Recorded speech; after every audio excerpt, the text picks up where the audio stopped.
right, welcome back to the End2End podcast.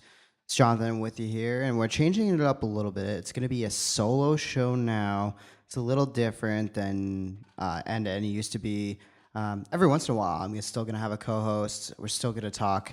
We're still going to talk lots of sports. We're going to take you end-to-end across the sports world, and we're just going to try to really cover everything as much as I can in 20 to 40 minutes.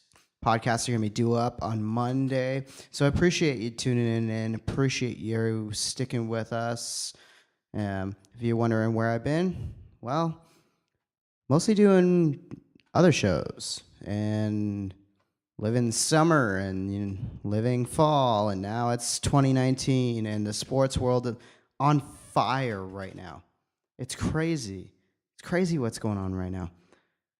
Well, I don't even know where to start. I guess let's start with it's Wild Card Sunday. Wild Card Sunday in the NFL right now. Just a crazy game down in Chicago. Crushing defeat for the Bears. I just watched that. I got home. I watched it on Instagram. The idea that you could hit not one, but two posts on the upright and miss a field goal and lose 16-5 to the defending champs. That's a bummer for the Chicago, especially for them getting back in the playoffs. Like, that's the way you want to go out. And I don't believe in this Eagles team. With Foles, I still can't believe that they are legit. I can't believe they are a serious contending team. They shouldn't be. It just seems like Carson Wentz was the guy, up until last year, midway, and he gets hurt, and then everyone's like, oh, they're done. This Eagles team's over. And they go on and obviously knock off the Patriots and take a win in the Super Bowl. But how is it that the story is almost repeating itself this year? Eagles teams, they're not as good as they're not as good on paper, and they haven't played as well. Even when Wentz was starting earlier this year. I don't think they're as lethal as a team. Anyways, coming in as a wild card, though, you never. All you need is one chance, and clearly that's all they needed. They are a strong team right now. They got confidence. Although I don't love only putting 16 points up in a playoff game. I mean, I guess Chicago is a very, how do I say, they're pretty stingy, I guess I could say, defense. Not giving up a lot, but still, it's the playoffs. You want to see some offense. I guess Foles plays hero again, hitting Golden Tate with the touchdown. 56 seconds left, and Trubisky brings him back down the field, and then it's kind of a bummer to end it on a missed field goal. But yeah, I guess going forward, we have to look at the matchups, right? I don't love the idea of the Eagles moving on, but if anyone's going to take them down, New Orleans is a beast. I don't understand. I don't think anybody's going to stop New Orleans.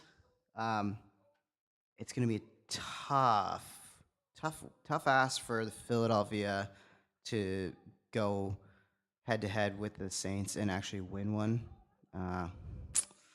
We'll see though. Who knows?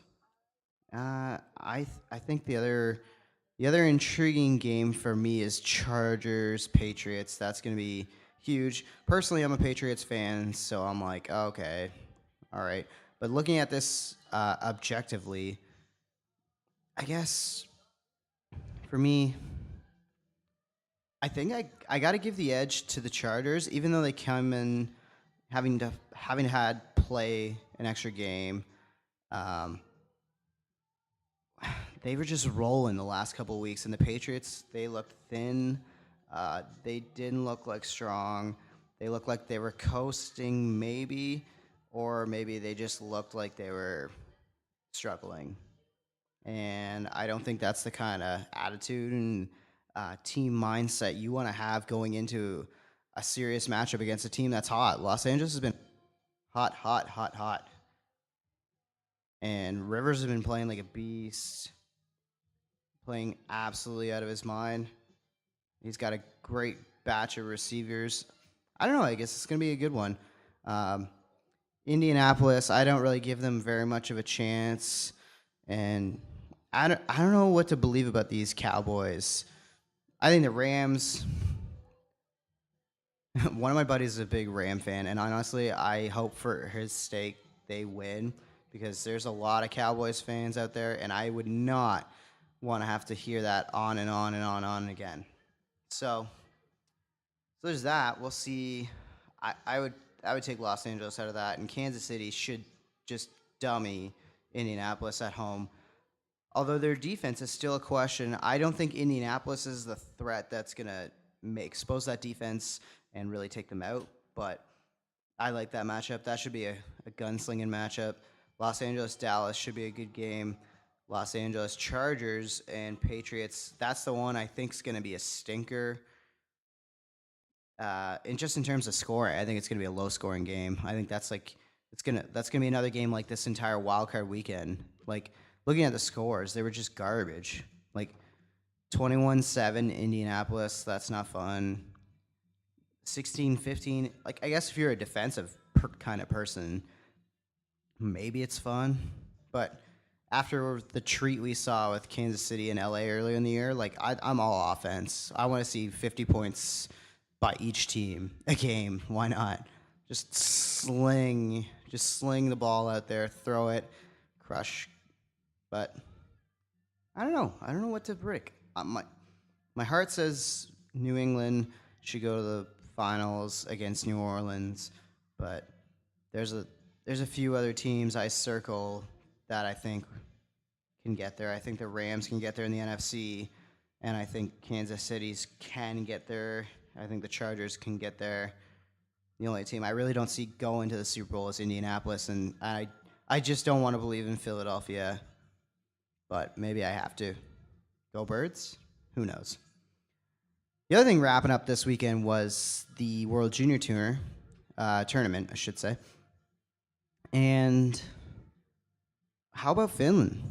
After knocking off Canada with kind of a lucky goal tying the game late, and then, Dobson breaks a stick, and then they come down the other side and score. Like, I don't want to say they didn't deserve it because obviously they did. You have to be lucky sometimes as much as you have to be good, and there's nothing wrong with winning something on luck, because they still had to be in there to put themselves in that position. And I think the guy you have to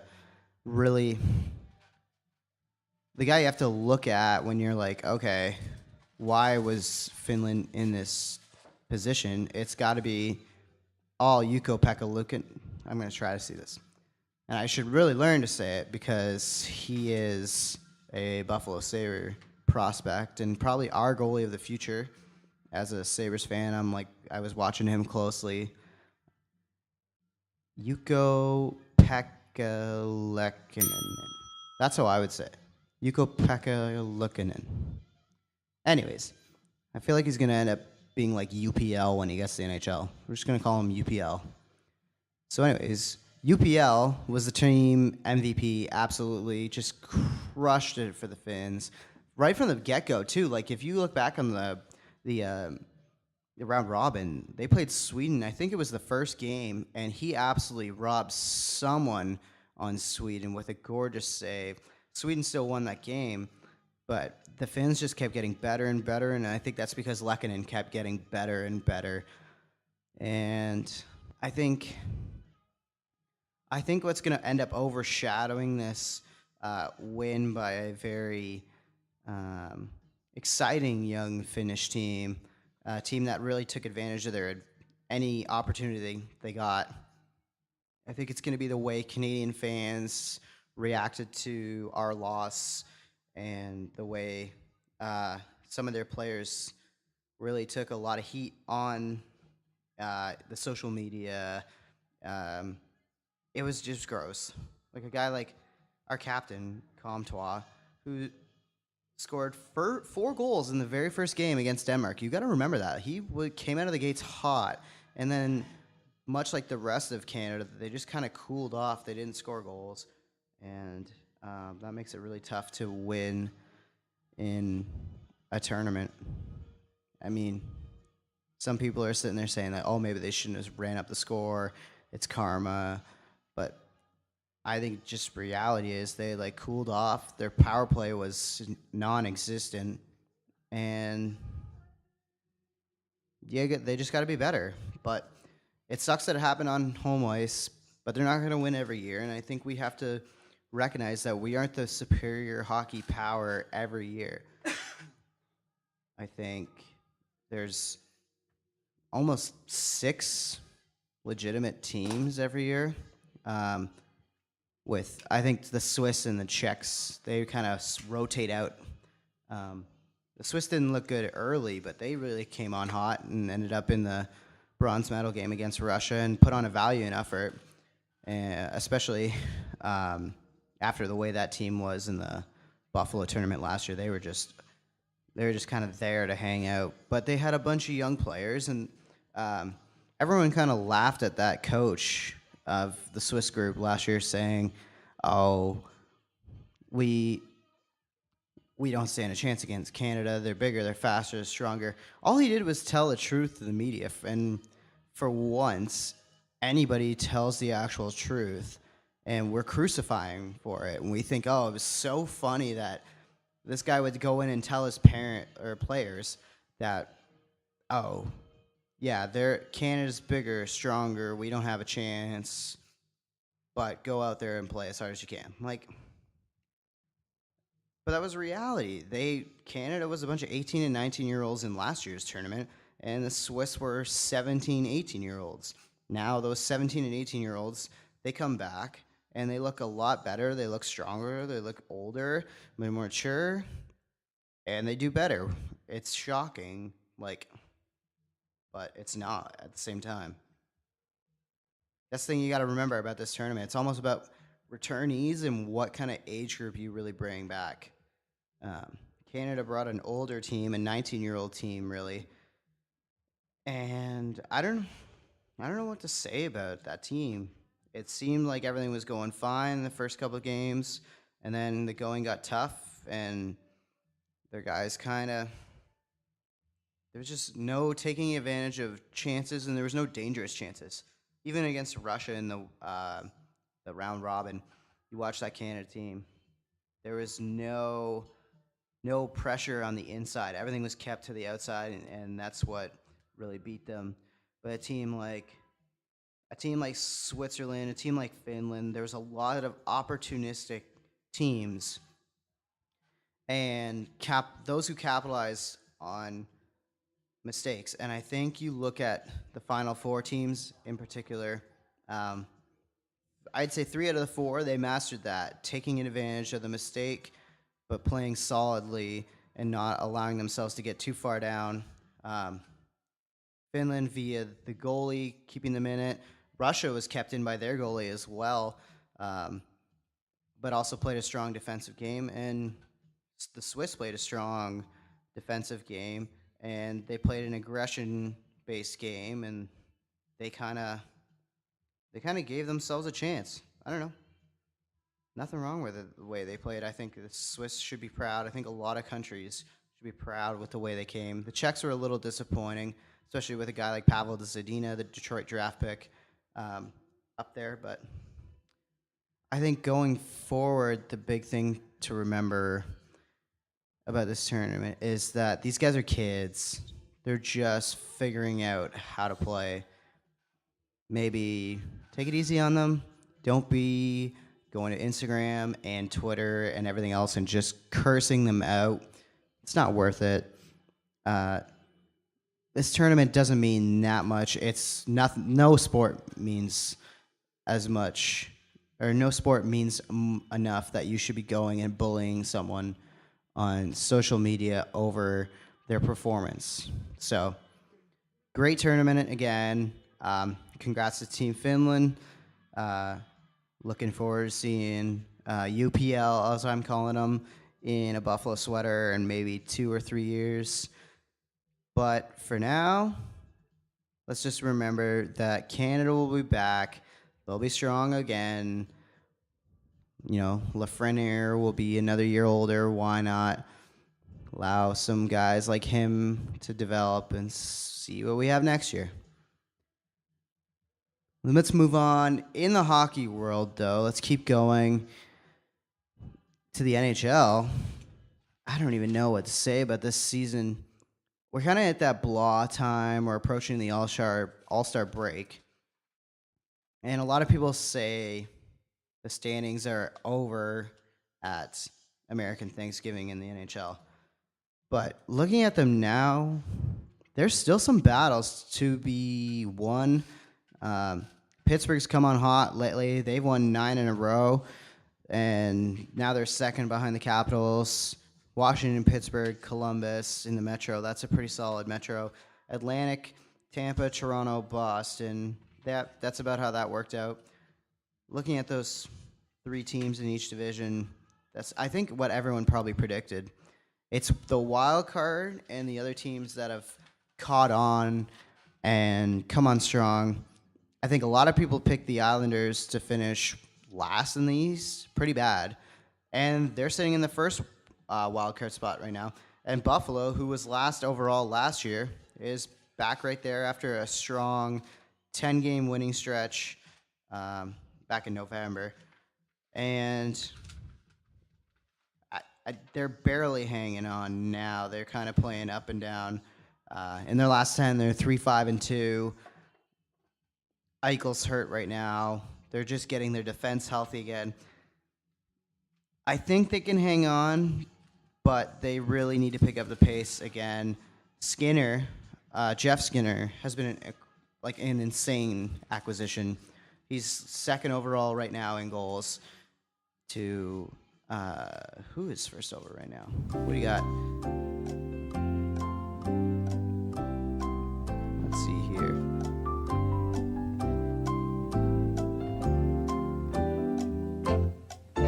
Oh, Ovi, of course, at 30. But can he catch and win it? I don't think so. There's so many guys. Tavares right behind him at 27 goals. McKinnon's got 25. Pasternak's got 25. It's been a great year for those who like points, honestly. Kucherov's already at 69 points in 42 games. So he's on pace for about 130 points this year. Rantanen's right there at 65. McKinnon's got 63. McDavid 62. Gaudreau 62. Those 5 guys are kind of running away with things right now. Even Mitch Marner, though, he's not that far back, 55. It's just insane this year. It seems like the point numbers are insane. But I like it. I'm not going to complain about it. I say more goals, more scoring, more superstars. Why not? Back to the standings, though. I want to say that the Islanders are going to fall out, but they've been hot really. Trotz has got them playing really well. Montreal has been very up and down. I want to say they're going to get in, but I'm not sure. I'm not sure who's going to come out. Ottawa's typically at the bottom. Philadelphia, kind of disappointing. They're at the bottom. Detroit's about where they should be. But there's still a lot to be decided around that 7, 8, 9, 10, probably up to the 12th spot in the East. It's probably up for grabs. Any of those games could get hot and really jump in there. In the West is tight. Winnipeg, Nashville, Colorado, leading the Central right now, but Dallas is right there. They could jump in. Minnesota could get hot, jump in. St. Louis has been crazy disappointing, obviously, this year, and Chicago has been very disappointing as well. But I think those 2 teams have been perennial Central Division champs and leaders, and now I think it's time for other teams to really spread out the wealth, I guess. And that Winnipeg looks really good. Nashville obviously looks really good. Calgary in the Pacific has been a surprise to me. I kind of think they're a team that's top line heavy, but they are spreading things out. And even though Monahan and Goudreau are uh, killing it for that team, the Flames, for whatever reason, they're playing like a really solid group. You got to love that defense. It is a very strong defense core. Mike Smith and I want to say Smith. I used to love him when he was on Phoenix. I love the way he played goal. I wanted him to succeed, and now I look at them and they're just kind of older, or in terms of a net. He's a guy that's just older, doesn't have the same cachet. He doesn't seem like he really can keep up with a 60 or 70 game pace, but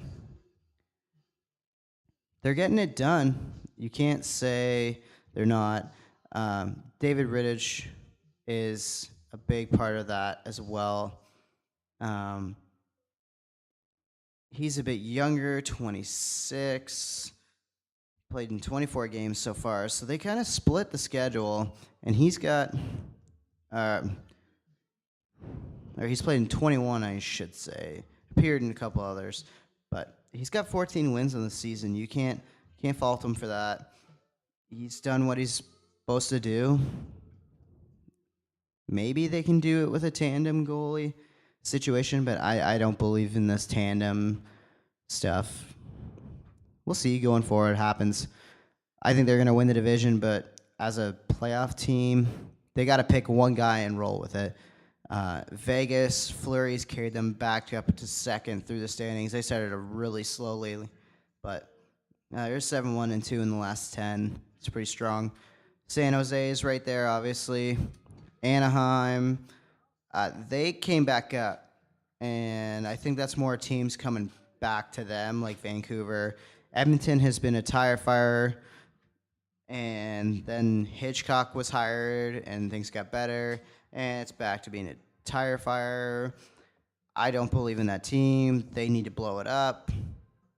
Beyond Draisaitl, Nugent Hopkins, and McDavid, obviously, there's nobody there worth keeping. There's nobody who should be off limits. No job is safe. They need to figure out how to build some depth on the wing and actually take advantage of having three elite centers, in my mind: Nugent Hopkins, Draisaitl, and McDavid. But it seems like Draisaitl and McDavid have to play together, so that kind of handcuffs them. So we'll see we'll keep an eye on the NHL. I think it's hit that point where the divisions are pretty much set. It's just that wild card we have to watch, and we'll see if a team gets really hot. The hottest team in the league is Tampa, and they're at the top, and they're running away with things. They literally have a 10-point lead on Toronto, who's second in the league for points. And then Winnipeg's third at 54. Calgary's tied with Toronto, and Vegas is tied with Toronto at 56. But can you imagine being 10 points ahead? Like, they are on pace for, give or take, 120 points this year. 130 even. That's insane. We haven't seen a team that dominant in a really long time in the regular season. And maybe they'll take their pedal off down, or take their foot off the pedal, I should say, coming down the stretch. We'll see. But this team is elite. They've got some elite scorers, and they've got scoring all through their lineup. This looks like it should be Tampa's year, I think. They lose Vasilevsky for 4 weeks, and they still find a win with Louis Domingue as their backup. So who knows? I don't see anybody stopping this Tampa team, but I'm sure Leaf fans are panicking right now, looking at Boston as the third seed in the Atlantic. Like, you got to play those two together again. Maybe Tavares will get him over the cliff. Who knows? I'm just waiting for springtime now. But it's All-Star time, almost. And a lot of people give a lot of hate towards the All-Star game, and I don't get it. I maybe I'm still young enough to enjoy it. Maybe I'm still young enough to remember it being a big deal when you're a kid. But what's wrong with the All-Star game? It's fun. It's not supposed to be intense. It's just supposed to be guys. I almost think to make the All-Star game better, they should combine two kind of gimmicky NHL things. Put the All-Star game outside, but don't do it on a stadium. Don't do it, you know, in Michigan at, U of M football stadium. Like, do it. Let's do it in the great outdoors. Make it like Chell. Make it like the world of Chell. Go and play out on the ponds. Build some stadium somewhere on Lake Placid or something like that. Somewhere in Salt Lake City. Somewhere in Denver. Wherever we can make this work. Lake Louise. Whatever's frozen over right now. Let's build some stands. Maybe like something that can fit 10,000 people. Make it super fun, make it really pretty for television, and have the guys just out there in their coats or in sweaters and hats, whatever. Make it look fun. Make it like what the kids are playing in a video game right now. Make it like the world of Chell. Keep the 3-on-3. Keep it fun. Keep it light. Make sure the guys don't have to try that hard. And then, sure, give them the cash prize still. Do it a motivational thing. But I don't know. I just think if you're going to change anything, that's what I'm changing. Just make it outside. Make it more like shinny. Don't make it too serious. Allow the guys to show off their skill. Give them huge amounts of room. Because that's what it's about for the NHL and any sport, really. It should be about what is the game like playing it. There's some sports that just take themselves way too seriously, and there's some that are super relatable. I find basketball an incredibly relatable sport. You can go out there with your friends and take the same shots from the same place, and you can hit the same 3-point jumper that Curry hits, and you're like, yeah, I'm Steph Curry. You don't do it anywhere near consistently like he does, and otherwise you'd be in the NBA. But it's still fun to be able to recreate that. The NHL, you're never going to recreate the vibe of playing in front of 20,000 people on ice against the guys who are huge in massive equipment. Most you're going to get is like clowning around in beer league. I don't know. Why not make it look like what kids and what beer leaguers play on and what you play on in your backyard? I don't know. Obviously for TV and for the teams involved at the city that gets it, this year at San Jose, it's a big deal to host it, but wouldn't it be more fun outside? I don't know. You can hit it up on Twitter, Instagram, at End2End podcast, N2End podcast. I'm going to have that question out this week. I want to hear what you think.